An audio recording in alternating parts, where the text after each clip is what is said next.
นี่ทางไปทุกคนเอ้ยนี่เนาะ ร้านซอนิดกับหนองทรายเนาะยางถือเครื่องมาลุงตุงตางทางหันขอนขางว่าเปื่อนเนาะถ้าว่าฝนตกนี่แห้งเปื่อนกว่านี้อีกนี่แหละถนนหนทางมือเจ้าเอ้ยทางไปให้ไปหน้าซาวนิดกับโบแมนเรื่องธรรมดาเนาะซึ่งพวกซาวนิดหันโบมีไฮโบมีหน้าเฮ็ดให้กับบ่พ่อได้เขาทุกคนบ่พ่อสิได้กินเขากินหนามเนาะก็เลยว่าเพิ่นหายมาเฮ็ดหน้าน้ำเนาะมาเฮ็ดสวยกันว่าสันซะเฮ็ดสวยกันกินเขาเนาะแต่หาดำเมื่อกี้นี่มืดเนาะมาโลกาต่อกับน้องป้านว่าวตายสบายดีน้องป้านสวัสดีมาได้จักมือเลย มาได้ประมาณ4-5 วันนี่แหละ4 วันนะ 4-5 วันละ แม่น โอ้ดำได้จักไฮเลยเนี่ย ประมาณ10นี่แหละ ประมาณ10ไฮ แม่น อื ได้10 ม ให้ คิดว่าสิบริเฮ็ดหน้าแล้วเนาะปีนี้เนาะ นี่เด็กมาเฮ็ดอยู่ ได้เฮ็ดเซยกราบสบายดีสวัสดีพ่อแม่พี่น้องเมื่อสุขุสุขคนเนาะมื้อนี้เนาะเช้านี้ก็อยู่ที่บ้านจะกำเนาะเมืองทาแตงแขวงสีกองเซิงมื้อนี้เช้านี้จะเดินทางออกไปดำหน้าเนาะมื้อนี้ก็สิพาพี่พาน้องไปเยี่ยมยามหน้าเนาะนิดก็เดินทางมาตั้งแต่แขวงเซกองเนาะมุ่งหน้ามานี่ก็ประมาณหนึ่งชั่วโมงกว่าๆเนาะที่เฮาขี่รถมาตั้งแต่แขวงเซกองมานี่เนาะแล้วมื้อนี้เช้านี้สิเก็บภาพบรรยากาศโดยรวมอยู่หน้ามาฝากพี่ฝากน้องนำกันเด้อเช้านี้จะเก็บถนนหนทางมาให้เบิ่งในเนาะทางไปทางมายุ่งยากและก็ลำบากสำหรับเนาะเดี๋ยวไปเบิ่งนำกันเด้อตอนนี้ก็คือยังรอถาน้องทรายเนาะเพิ่นแลซื้อเครื่องอยู่นำแคมทางเนาะอันนี้ก็สิเป็นภาพบรรยากาศอยู่บ้านจะกำเด้อทุกคนเนาะอยู่บ้านจะกำเมืองทาแตงแขวงเซกองนี่หมู่บ้านเพิ่นก็จะประมาณนี้เด้อทุกคนบ้านอยู่แคมทางเนาะแต่ว่าเป็นเขตนอกบ่แม่นเขตในเมืองว่าซั่นซะอันนี้ก็สิเป็นทางไปหน้าของเฮาเนาะทุกคนแต่เฮาก็ถือเครื่องมาลุงตูงนางเนาะนี่แหละถนนหนทางแบบนี้ตั้งแต่ทางลาดย่างไปหาหน้าสนิทนี่ประมาณ1 กิโลกว่าๆทุกคนนี่ทางกับแบบนี้เลยสุดหน้าเลยเนาะเอาเดี๋ยวสนิทสิพาไปเบิ่งมาหอดนี่ก็ไก่สิหอดหน้าแล้วเนาะมาหอดเครื่องทางเลยเด้อทุกคนนี่แหละเครื่องอันนี้ก็เป็นหนองทรายแล้วก็มือกล่องของเฮากับเป็นลามของสนิทเนาะเครื่องพวกเฮาถือไปเครื่องอีลุงตุงนางเครื่องมะยุมะยะเนาะแบกไปแบบนี้แหละทุกคนหน้าเนาะหน้าเขาบ่แม่นหน้าเฮาเด้อน้ำโอ้ไกลดีเป็นสายเป็นหนังหอมเนาะระวังเด้อตาของเฮาเด้อมือเด้อมีข้างยางกับแบบนี้เลย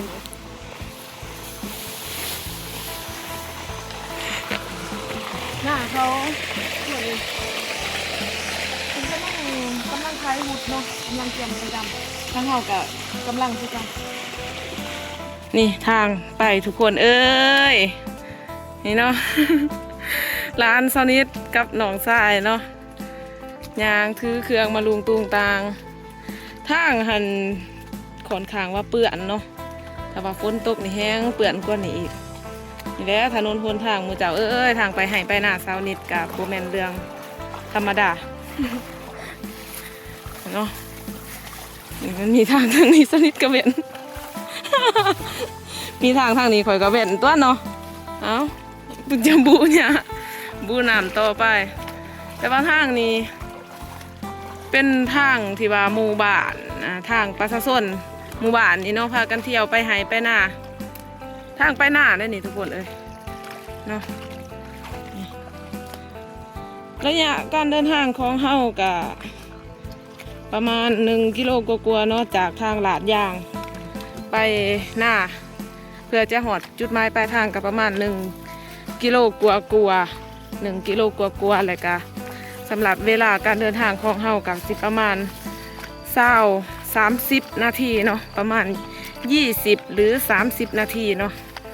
ก็สิประมาณนั้นแหละทุกคนนี่เบิ่งร้านสนิทสิไปดำนาเนาะถือเครื่องมาลุงตุงนางจะ จากอีหยังเนาะหนองทรายทางนาทางตลอดสุดไปหอดหน้าพุ่นถนนหนทางก็จะประมาณนี้เด้อจิมมี่แอมกล่องแน่เมื่อยบ่เมื่อยเลยโอ้สัมทหารสิไป สิไปอยู่ป่าอยู่ดงเนาะคนสิไปดำนานี่เด้อบรรยากาศพ่อแม่พี่น้องอันนี้แม่นบรรยากาศอยู่หน้าเขาเนาะยังบ่ทันหอดเป่าไม้ของเฮาเทื่อทางไปก็ค่อนข้างว่ายุ่งยากลำบากเด้อทุกเจ้าน้ำนี่ก็สิเป็นน้ำห้วยเนาะน้ำห้วยน้ำคลองเมืองเขาเอิ้นเนาะคลองเมือง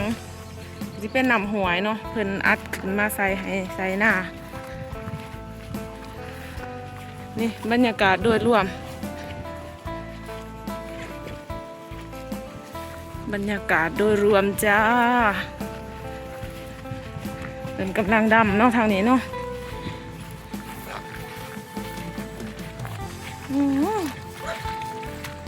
รถจักรมาได้เฉยป้าสู่ชีวิตแห่งพวกสนิทนี่บกะขี่มาดอกเนาะเป็นกำลังโลกะเที่ยงหายเที่ยงนาเลยกระมวนไปอีกแบบเลยแบบเรื่องภาพบรรยากาศแท่นี้กะมวนไปอีกแบบเนาะเสียงรถตอกนี่เป็นจะโลกะมันจะใส่สอบเนาะบ่ได้มัดบ่ได้เอียงเลยเนี่ย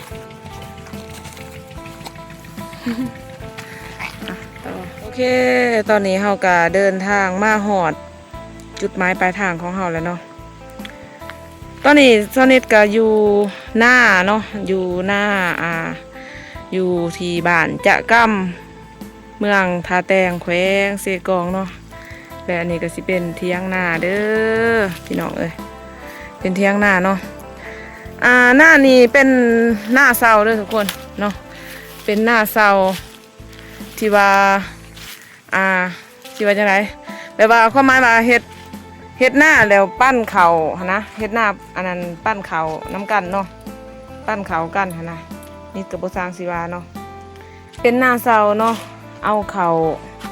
ได้เข่ามากกับปั้นกันนะทุกคนปั้นกันกินปั้นกันสายเนาะเป็นหน้าของพี่น้องทั้งเอื่อยเนาะเป็นหน้าของปูยาพี่น้องทั้งเอื่อยเนาะซึ่งตอนนี้เพิ่นกับบ่มีคนเฮ็ดเนาะบ่มีคนเฮ็ดบ่มีไผเฮ็ดนำเนื่องจากว่าลูกเต่ากับบ่มีไผอยู่ว่าซั่นซะนี่เนาะสภาพเที่ยงไห้เที่ยงหน้าก็สิประมาณนี้เด้อพี่น้องของสนิทนี่ก็บ่ล็อกเนาะนี่ตอนนี้สนิทมาหอดแล้วก็ดังไฟเนาะดังไฟสีแดงกินก่อนโอ้มาหอดนี่ก็สวยเติบทุกคนพอดีออกมาบาง8 โมงเนาะแล้วหอดนี่10 โมงเพื่อหอดหน้านี่พอดี10 โมงทุกคนเนาะใส่ระยะเวลากะ2 ชั่วโมงเนาะในการขับขี่รถล่างพาหนะมาแต่บ้านเพื่อมาหอดหน้านี่ก็2 ชั่วโมงเนาะแล้วสำหรับหน้านี่ก็เป็นหน้าเสาเด้อทุกคนเนาะเป็นหน้าเสาเป็นหน้าของพี่น้องทางเอื่อยเนาะเป็นหน้าของพี่น้องทางเอื่อยเป็นหน้าเสาคันสิว่าแล้วก็หน้าปูหน้ายาเนาะหน้าปูหน้ายาพี่น้องทางเอื่อยเนาะซึ่งพวกเสานิทหันบ่มีไห้บ่มีหน้าเฮ็ดให้กับบ่พอได้เขาทุกคนบ่พอสิได้กินข้าวกินน้ำเนาะก็เลยว่าเพิ่นให้มาเฮ็ดหน้านํเนาะมาเฮ็ดช่วยกันว่าซั่นซะเฮ็ดช่วยกันกินข้าวเนาะแต่ละปีก็มีเอื้อยเซานิดแล้วก็อ้ายเคยเนาะผัวของเพิ่นเฮ็ดแบบว่าต่างหน้าต่างตาเฮ็ดหน้านี่นะเนาะแล้วพวกเซานิดแล้วก็คนเอื้อยไอ้น้องเซานิดอีหยังก็แบบว่ามาช่วยเฮ็ดแบบว่าพอได้กินข้าวนะพอได้ปั้นข้าวเนาะแต่ว่าตกมาคือปีนี้ก็อย่างที่หูเนาะผัวเอื้อยก็คันสิว่าอ้ายเคยของนิดล่ะก็เรา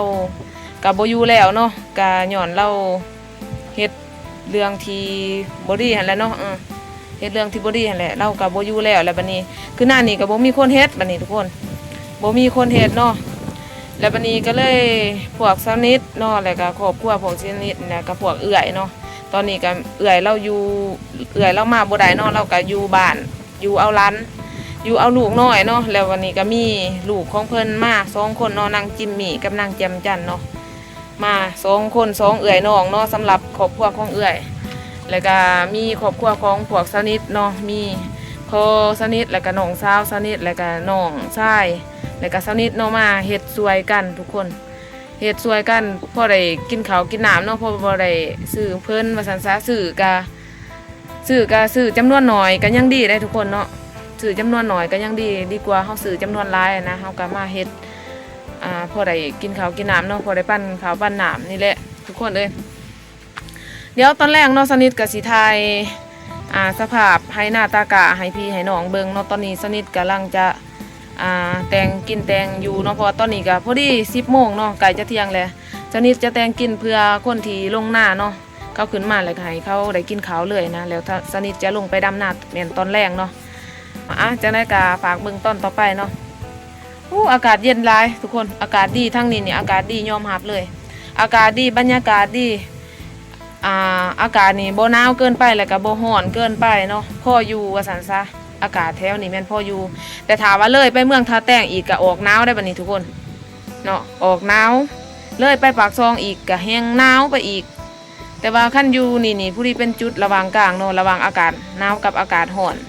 แบบพอดีนะแบบมันพอดีเนาะบ่หนาวเกินไปแล้วก็บ่ร้อนเกินไปแต่ว่าตกไปทางบ้านสนิทนี่อากาศก็อยากร้อนเนาะตกไปทางบ้านสนิทแม่นอากาศร้อนแหละเดี๋ยวสนิทสิเฮ็ดกินเฮ็ดอยู่เนาะกะสิถ่ายบรรยากาศโดยรวมให้พี่ให้น้องเบิ่งเด้อเนาะโอเคเมนูอยู่ไฮอยู่หน้าของเฮาในมื้อนี้ก็พลาดบ่ได้จ้าหมักฮุงเนาะสนิทกำลังซอยหมักฮุงกำลังจะตำหมักฮุงก็มีหมักฮุงปิ่งปลาเนาะตอนนี้สนิทกำลังปิ่งปลาอยู่แต่ว่าบ่ได้ถ่ายตอนปิ่งเนาะมีแต่ว่าสิถ่ายตอนสุกซะเนาะ เพราะว่ามันยากแน่เนาะตอนปิ่งก็เลยว่าบ่ได้ถ่ายเนาะก็บ่พลาดตำหมักฮุงเนาะตอนนี้ก็ซอยหมักฮุงไว้เสร็จเป็นทีเรียบร้อยแล้วเนาะซอยหมักฮุงไว้แล้วก็เกียมจะตำเนาะบรรยากาศก็คือแบบว่าดีทุกคนบรรยากาศอยู่ไฮอยู่หน้าเนาะเดี๋ยวไปเบิ่งปิ่งป้ากันต่อบัดนี้นี่เนาะสภาพปิ่งป้า ของสนิทก็คือแบบเฮาบ่มีไม้บ่มีเล็กปิ่งหั่นนะเนาะ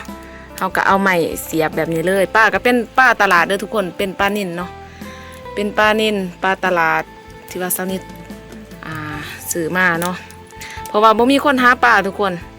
มีแต่ซื้อกินเอาเนาะซื้อปลาตลาดมาปิ่งกินแซ่บๆซ้ำๆเลยมื้อนี้กำลังปิ่งปลาเนาะปิ่งปลาตำมะคุง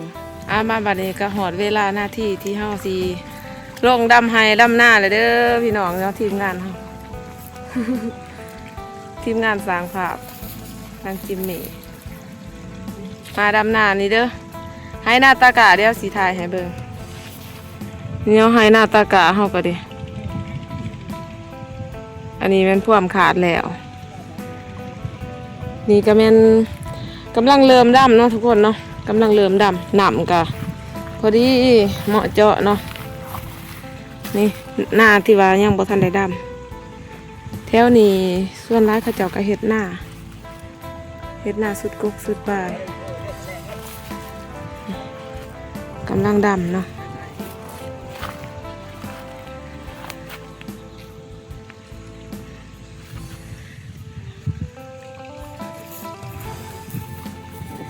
ทีมงานเฮากะ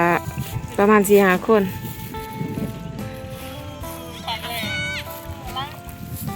ไปพี่พาทุกคนไปดำให้ดำหน้าวันนี้สนิทกะมาแบบว่าไปกลับเนาะเพราะว่ามาส่งร้านเนาะมาส่งร้านซื้อกะไปกลับบัวใดอยู่บัวใดนอนค้างคืนว่าสันซ่าเนาะเที่ยวไปเที่ยวมาไปสินะตอนเสาร์มาแล้วตอนแรงกลับเนื่องจากว่าบ่มีคนอยู่น้ำแม่แน่เนาะบ่มีคนอยู่น้ำแม่แบบบ่มีคนนอนน้ำเพลินหั่นนะเทิงเพลินเทิงร้านหน่อยเนี่ยเนาะก็เลยว่ามาอาจจะมาข้าวหนึ่งข้าวเดียวแป๊บหนึ่งเนาะไปลงดำไหดำหน้าทุกคน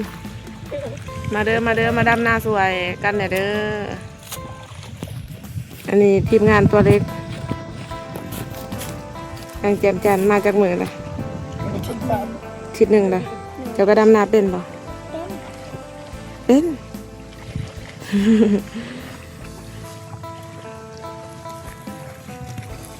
อาจจะเบิ่งคือ66แต่ว่าโอเคได้เนาะนี่ทีมงานเขาทุกคนนี่ทีมงานเขาเอามาพี่น้องมาดำหน้าสวยสนิทเนี่ยกำลังขี่เริ่มลงมือดำเนาะเอาเด้อมาดำกับเด็กหน่อยตัวจีน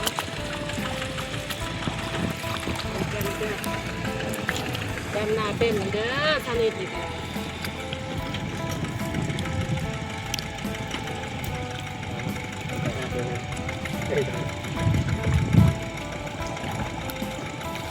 กาตามหาลูกเคย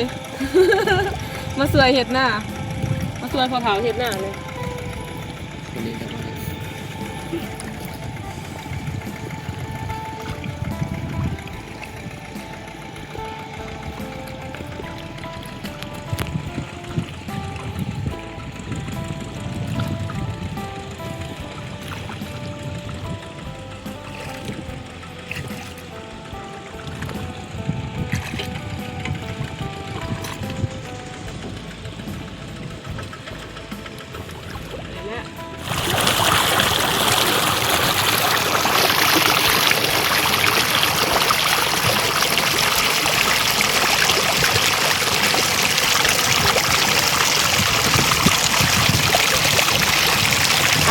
บัดนี้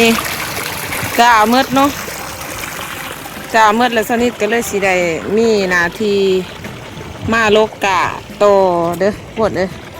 กะดำเมื่อกี้นี่มืดเนาะมาโลกกะโตกับน้องป้านเล่าตายสบายดีน้องป้านสบายดีมาได้จักมือเลยมาได้ประมาณ4-5 วันนี่แหละ4 วันนะ4-5 วันละแม่นโอ้ดำได้จักไฮอะไรเนี่ยประมาณ10นี่แหละประมาณ10ไฮแม่นได้10ไฮคิดว่าสิบริเฮ็ดหน้าแล้วเนาะปีนี้เนาะยังแต่มาเฮ็ดอยู่ได้เฮ็ดเซยน้ำห้าก็มีทุกคนเดือนก้อนละกดเนาะกำลังมีน้ำแม่นท่านบอกกะสิได้ดำแต่โดนแหละเพราะว่าเขาหน้าเขาเจ้าอยู่เทิงควบกอลงมาที่จริงหันเฮาสิได้ดำแต่โดนแหละเพราะว่าปีนี้มันแห้งแล้งอย่างที่ทุกคนหูเลยเนาะฝนมันบ่ตกหั่นนะฝนหาก็มาตกวันอาทิตย์ล้างนี่เนาะพายุเขาคันพายุบ่เขาก็เลยสิบ่ได้น้ำฝนทุกคนเอ้ยนี่แหละเด้อบรรยากาศอยู่ไห้อยู่หน้าสาวนิดพาส้ม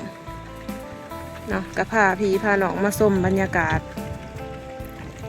โอ้ยหน้าส่วนหลายจะเป็นหน้าบันไดเด้อแถวนี้เนาะเป็นหน้าบันไดบรรยากาศรอบๆนี่ก็ประมาณนี้เด้อพี่น้องเนาะ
เอาได้บัดนี้สนิทกับสิขอโตเฮ็ดเวียกก่อนได้บัดนี้เนาะแล้วพอกันใหม่ในคลิปหน้าเด้อ